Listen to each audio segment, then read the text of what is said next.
Okay, guys. So Jason Sudeikis is held up a little bit, but right now, Leslie Headland and Alison Brie, please help them get up here on the stage.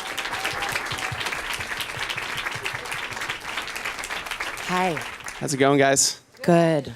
So this is a great little, like I was saying before, it's not exactly a romantic comedy. It's not really, it's a little bit more than that. There's more going on. Where'd you come up with a story for this? I think I just wanted to write a movie that was a modern romance, that if you were a real cynic about love like myself, I had just gotten out of a couple relationships because I had several going on at one time. And I was just this is horrible. I was dating's horrible. What? Hi. Here we go. that? Jason Sudeikis has joined us on stage. Hi. Who's that? Sorry. I'd met Jason. He and I had met a couple years ago, and I really wanted to work with him.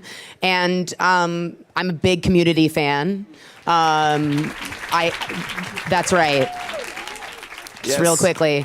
Movie. My big Community joke is Community isn't going to rewatch itself, so we all better settle down and get into it. But yeah, so, it just came from wanting to make a romantic movie for cynics, which is where When Harry Met Sally for Assholes came from, was that it's not quite the movie, but it was sort of a shorthand to say, if you don't like romance, or if you don't believe in love, or if you're really down about dating, I think this is a really good movie to go see.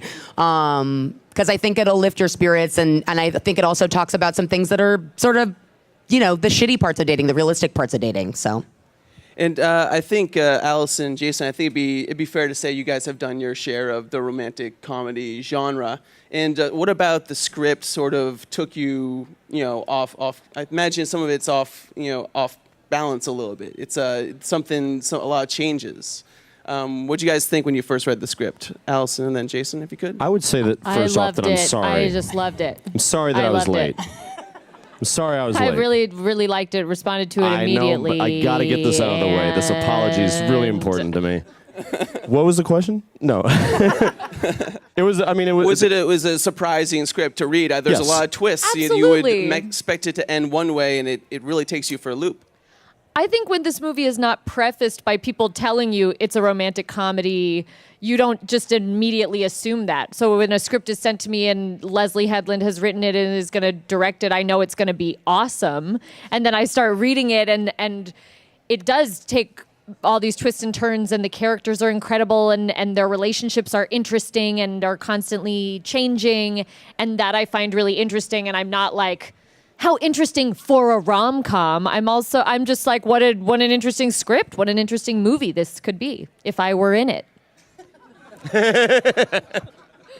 I was, I read earlier drafts of the one that we ended up shooting, and even the things that cut out, and even the things got edited out were just as interesting as the stuff that was in there. And and the thing that I've said time and time again when being asked or forced to speak about it is that I was flattered, to be thought of while it was being written, and then to the opportunity to get to do it was very flattering. But I found it to be, smart and respectful towards everything that has led up all movies and the genre of romantic comedies and everything leading up to that point. It's very much a love letter as much to that as it is to the characters themselves.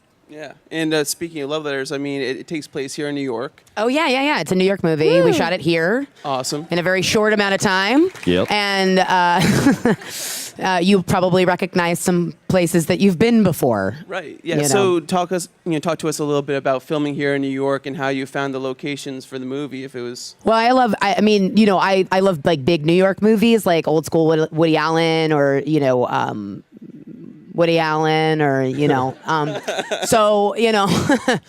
who else? New school Woody Allen, old school Woody Allen. The original King Kong. The original King.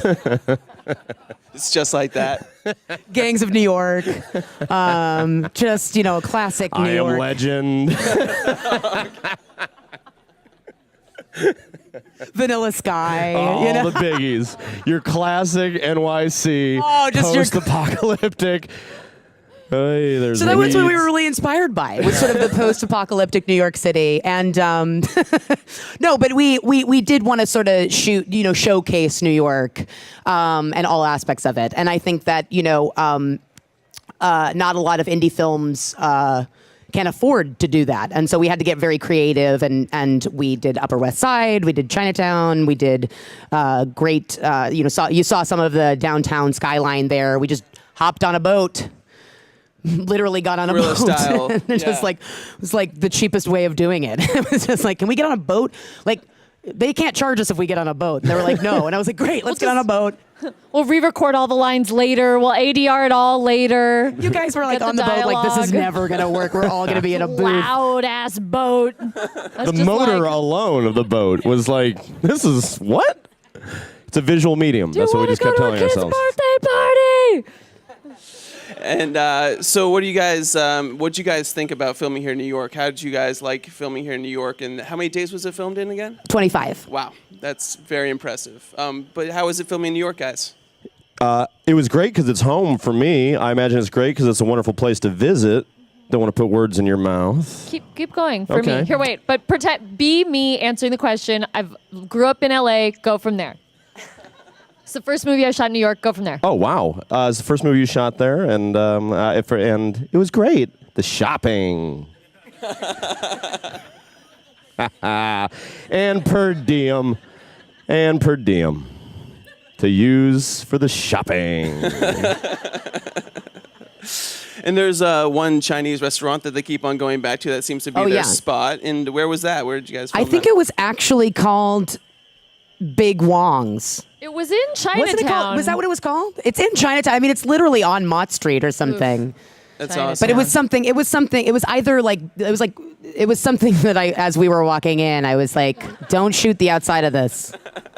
Whatever you do. And there's a lot of heart-to-hearts in this restaurant, and I think we're going to show a clip of the first. Oh, sort yeah. of, Yeah, that's our first clip. pathetic. So let's show that, and then we'll talk about it. It's true. It's true. I love that little shoulder. My sister Sachet. Kristen, who's a dancer, will definitely like that. She'll be like, "Oh, it's very Fosse." It's like I try to put at least one Fosse move in every movie that I do. Now from go now back and on. watch No, them from now all. on. From now on, I just came up with that. Don't look. It might be in there already. It might be. What do you do? So I feel like we're really picking up on their chemistry together. And you said Jason was there early. So how did you decide on the two of them together and that they would work together? Well, I just. like they're not even here. Let's talk about. Yeah. It's just a classic Hollywood casting couch story, I think. It was No, a futon. a lot of, it was a It was a futon. futon, actually. No, It didn't no. even. It was a mattress. But a sleeping bag. What happened? Our producer Jessica Elbaum was working on, who also produced my other film Bachelorette, was working on Get Hard. And we were looking for a leading lady, and she said, "What about Alison Brie?" And both Jason and I both went, "Huh? Is she available?" Oh, did And- you both make that sound? Oh. At the same time. Oh. I've never denied. Making that sound. And they, Ali read the script very quickly, and we met the next morning after that. It was like they were at It was dinner really that night, sent the script to me Yeah. while they're at dinner. She had an email a few hours later being Yeah. like, "Can you meet with her tomorrow?" And I the was next like, day we were together. Yes, and the next day we were together, just jamming out. Was it from Yeah. the dinner that we had? Yeah. Like in Laurel Canyon? Yeah. I'll be darned. Yeah. I remember that Everyone's dinner. And learning you something said, today. you were like, a year from now, I bet Ali is going to be sitting at that extra seat. Because there was like an extra seat, like a ghost seat. Yeah, We we haven't were done it. 3 at a 4-top. So At a What? four top, yeah. And the So when waiter are was we- furious because they knew that would affect the tip. Yeah. Yeah. And when you guys are reading lines like this, I mean, you're down on days. You don't have tons of days to spend. It's an indie film. Are you guys worried about cracking at all? I mean, these lines are hilarious. The lines that Leslie wrote are hilarious. So she doesn't think so. I'm the only one that was breaking. I was like on the monitor, like laughing. But My it was DP the would be like, question- "Stop laughing." Was the question on our down days? Are we worried about laughing too much? I mean, you guys are down on days. I mean, as far as the amount Shooting of days you days. have to film. oh, we're down. Yeah. I was like, on our days off, were we cracking up And what we by did? ourselves? I mean, yeah. Sure. But how did you know? I was there. I was there the whole time. You guys didn't realize. Yeah. So, did you guys find yourselves cracking a lot? Obviously, Jason, from your SNL background, you're experienced in that sort of thing, keeping a Yeah. straight face. In not breaking. Yeah, I don't really break. I try not to, because I mean I've read the whole script, so I know what's going to happen. So that's a good trick. I feel like it didn't count. It wouldn't really count as breaking any, like, especially when we were in scenes together. Yeah. If something was said that was unexpected, it just It's just fueled friends making each other laugh. Yeah. Yeah. So if we were able to, you'll see me laugh in scenes Yeah. after he says something funny because I feel like that's what a person would do, and it was fun. It sort of just Wait, so you were fueled the faking it? I mean, I was. This is what a human I mean, being would this do is if what they were in someone this would situation. do. I guess people would find this funny. Is this how humans laugh? Pretty good. No, I meant that they kept it in because it made sense for our chemistry that we would be laughing I was together. joking. It's all right. It's great. But I think that's true. Yeah, I mean, but then also you don't have a lot of time, like you're saying. I mean, because if you don't have a lot of days, that means you don't have a lot of time during those short days. So, and then there's always somebody holding a microphone that all I ever think about is their shoulder muscles. And when we're, we get free sneakers and Right. like about the crew. paid well for this, and then this guy's just. Come on, Smart dude. ass, just say the fucking words. Let me go wanna get home. Time and time again, I think about that guy or gal, and Well, it's classic just character that you played. The based boom on that operator. exact thing. I wrote a sketch about the boom guy on 30 Rock that I was always like, this dude fucking hates me. And then I just concocted this whole backstory. Then did an SNL sketch with Julia Louis-Dreyfus, and then one with LeBron James and one with Paul So Rudd. good. Yeah, playing like a guy YouTube who just had that, a guys, chip if on you his haven't shoulder. Seen it, it's so good. But one of those scenes that I'm talking about, I think, is the Molly scene, which we're gonna see up here, and it's a little bit is in the trailer where you guys yeah. are just playing on drugs. I mean, were you Googling what Molly does to you, or you telling Googling it. Yeah. A lot of research when asking people. Not drawing from personal. I directed it on Molly experience. though. Like Yeah. I didn't have to be on camera, so That's I just very, went immersive. I got immersive with it. Yeah. That's awesome. Well, let's show that clip and let's see what we're talking about here. Okay, guys. So we're gonna throw to you guys for questions in 1 second, but I just feel like we have to talk about the supporting cast in this. Oh, yeah, who yeah. can't be here? I mean, Billy Eichner, Jason Mantzoukas. I mean, it goes on and goes Andrea on. Andrea Savage, Savage, Natasha Amanda Lyonne. Pete, Adam Scott, Adam Brody. Adam Brody is so good. Adam Brody. Yeah, he's fantastic. Adam Brody. Adam Brody. Natasha Lyonne. Natasha Lyonne. We got a bunch of people in there. We actually did. Adam Brody. Who are we missing? Adam Brody. Who did we miss? Adam Brody. Yeah. Oh, got okay. it. Yeah. So let's throw to you guys, and there's people here with mics, and just wait for them to call on you. Oh, it's me already. Hi, I'm really excited about the movie. I just had a quick question for Alison. I want to congratulate you on being a producer now of the TV show you. Teacher. It's going to be on Thank TV Land you. in January. Yes. Yes, it's a plug. Just, put it out He there. works for TV Land. I'm here. She paid me. But It's a plan. I just wanted to, I've been working on a web series for the last 5 years, and we've had a lot of good reviews and good responses, but we're kind of ready for the next step. And I was wondering if you had any advice on how to transition a show from the web to the sitcom, how to get it to the right people, et cetera. I know. I don't know how. I was going to say get it to every person, and that's how eventually it gets to the right person. Is like I was putting feelers out there. This is something I'm interested in being on the opposite side of. Those girls were sending that to everyone, and sent it through WME and a bunch of just the more eyes that are on it, the better, I think. Hello, congratulations on the movie. You guys mentioned that you produced it in you filmed it in 25 days, and that sounds very expedited. Was that experience different than other projects you'd worked on, and how do you think that impacted the final product in the end? Oh, I shot Bachelorette in 23 days, so this was like a walk in the park. That's really impressive. That's awesome. I had 2 extra days this time, and a day of additional photography. Yeah. So it's actually 26 days. Yeah. Oh. Yeah. So then, yeah, easy breezy. So this was simple. Yeah, I mean, I feel like we all come. Obviously, you're doing SNL where the turnaround is crazy, and working on Community and Mad Men. It's everything has always been really fast paced. I guess I would say that working on other movies, sometimes you have a little bit more time, but I didn't feel like we were rushed or like anything. I thought it was the perfect amount of time. We had rehearsals a week before. Everyone knew what. Just working with a bunch of pros. Yeah. I So- just had to be off book. You had to show up memorized, which, I learned on the 24th day.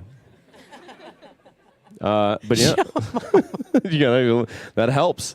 But yeah, I think that every single thing that is would be a negative. You can. Charlie Day would say this all the time when we were making A Horrible Bosses 1 and 2. Is like, just make it a virtue. Like it's all coming from like an improv background. It's all a suggestion towards what the product will be. But it's like the destination is not part of our plan. It is in Leslie's position, but for us, it's just like it's like the doing of it, the journey of it. And so if it's windy out, if it's rainy out, if it's like this person's weird, or this child doesn't have their lines memorized, or this actor doesn't have it, you just got to roll with it and go. And to have 25 days is actually more of a benefit sometimes than having 50 days, depending on the story. I'm sure 50 days would have been helpful to you, but you can't tell from looking at it that it took 25 and that it was rushed. And I think that that's just more about attitude than it is anything else.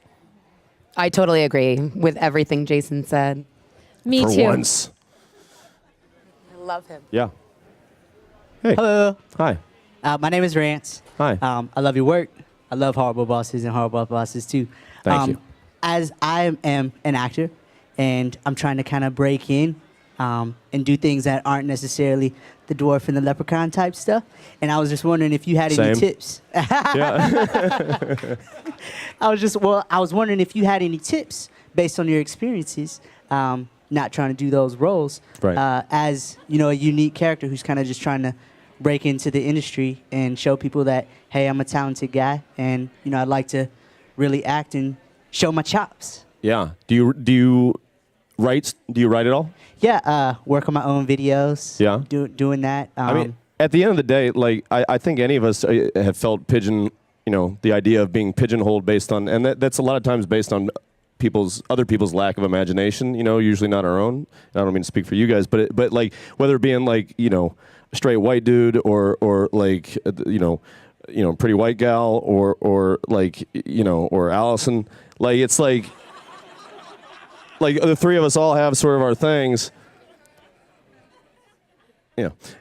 And I think that unless someone you come across someone like Leslie who then sees this other side of you that maybe you haven't got to show with other people, then you gotta make it yourself, or find the people out there that will help you make it. There's like no trick other than doing it. And I mean, in this store alone, you can buy all the items you need to make such a thing. It's and it's true, like, yeah. and it's a great equalizer, and it's a great giant middle finger to give anybody that's ever put you in a box, whether metaphorically or otherwise. It's like to like show that you can do it, and that you are more than the vessel that you're being delivered to us in. That's the only way I think to really do it and feel like you have some sort of control over it. Otherwise, you're just left to other people's imagination or lack thereof. And what's the point of that?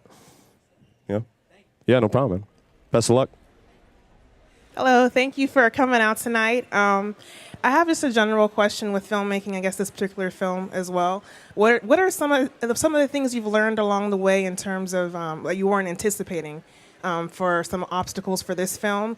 And I'm new to filmmaking, and I'm learning a lot in New York in particular. I just recently moved here, so what are some tips or advice that you have for me as well? Are you a director or a writer?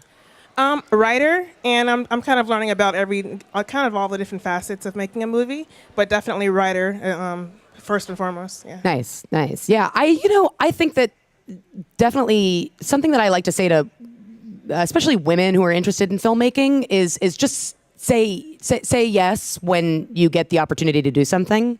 Don't sort of overthink it and go like, well, I'm not sure if this is exactly what I want to do, or I don't know if I could direct a movie. I don't really have the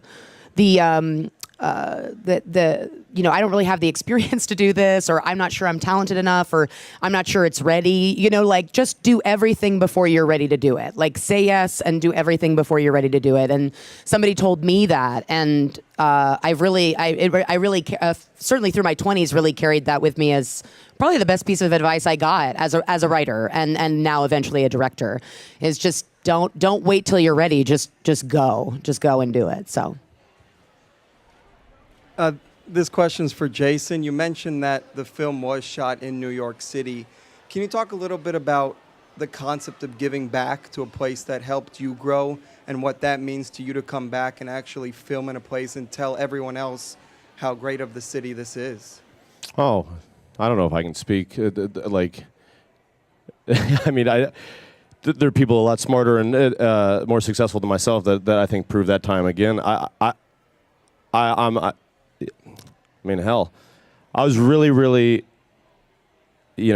excited that we got to show it at Tribeca. We got to screen it there, and because before that exact reason, like it wouldn't exist. I mean, it's almost cliche to say New York's like another character in the film, but it really is, and it's a remarkable thing that puts a vitality into every sort of movie that's done here or scene that's done here, because there's so much energy around you. Sometimes it's energy you want, like a crazy person screaming from their apartment to shut up, or being mad at you for closing off their block. Other times it's unwarranted, like photographers like chasing you around, or when you're trying to remember a real long complicated monologue. But still, it adds a verve to it that you wouldn't possibly get like if we filmed it back home in Kansas, for me. And but I can't really that's all I can really say about it. I can't speak with authority on because there's people that have done it hundreds of times before us, and we'll do it 100 times hopefully afterwards, and even more so if we get a tax credit in New York? Yeah, we did. Oh, we did. Yeah. So I think that type of legislation is really helpful for states. You see it, it thriving in Georgia right now, in Louisiana. You see it, it just been voted out in Michigan and North Carolina. It's always a bummer to see, having worked in those places, and to get to do it at home is fantastic, because the crews are amazing and characters unto themselves, and you can't help but have a fun conversation on the way home with the transpo guy that's probably driven everybody from Daniel Day-Lewis to Rosario Dawson. It's like you're just one of many. You feel like a cog in a wheel, and there's always someone bigger and more important than you around every corner here. And I think that's staying humble and staying hungry is in the DNA of this town, and it's a good one. Definitely. Okay, guys. So one more hand for Leslie Headland, Alison Thanks, Brie, guys. and Jason Sudeikis. Thank you so much. The film is Thanks for Sleeping having with us. Other People. Thanks, guys.